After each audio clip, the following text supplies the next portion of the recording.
you understand how high profile of a target you are. The general public doesn't understand that, but law enforcement. I'm just, my heart is out to the 2 Capitol Police who were shot defending us. And Congressman, how impressed were you? And I'm so thankful that they risked their lives to save ours. Congressman, does this change your views on the gun situation in America? Not with respect to the Second Amendment. The Second Amendment right to bear arms is to help ensure that we always have a republic. And as with any constitutional provision in the Bill of Rights, there are adverse aspects to each of those rights that we enjoy as people. And what we just saw here is one of the bad side effects of someone not exercising those rights properly.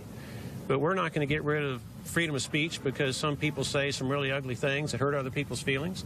We're not going to get rid of the Fourth Amendment search and seizure rights because it allows some criminals to go free who should be behind bars.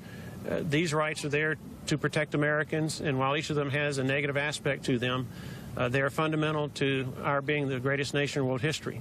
So no, I'm not changing my position on any of the rights that we enjoy as Americans. As with respect to this particular shooter, I'd really like to know more about him, whether he was an ex-felon, by way of example, who should not have had possession of a firearm. I'd like to know other things about his background before I pass judgment on what should Congressman Brooks, it's only been 3 hours, but it's been 3 hours. What's your mental first impression of this whole thing this morning?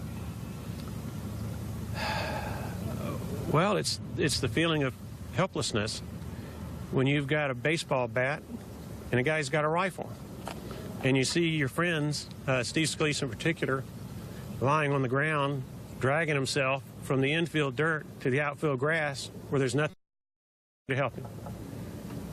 That's a long-lasting impression I'll always have. And the length of time it took for our Capitol Police to respond, it probably seemed a lot longer than it was. That's the way these things typically go, where the clock slows down. But the second impression would be the bravery that they displayed, taking on a guy with a rifle while they have pistols, shooting from long distance. And if they had not been successful, then the tragedy here would undoubtedly have been much greater, because those of us who were in the first base dugout, we'd have had no chance. Thank you very much. That's Congressman Mo Brooks, guys.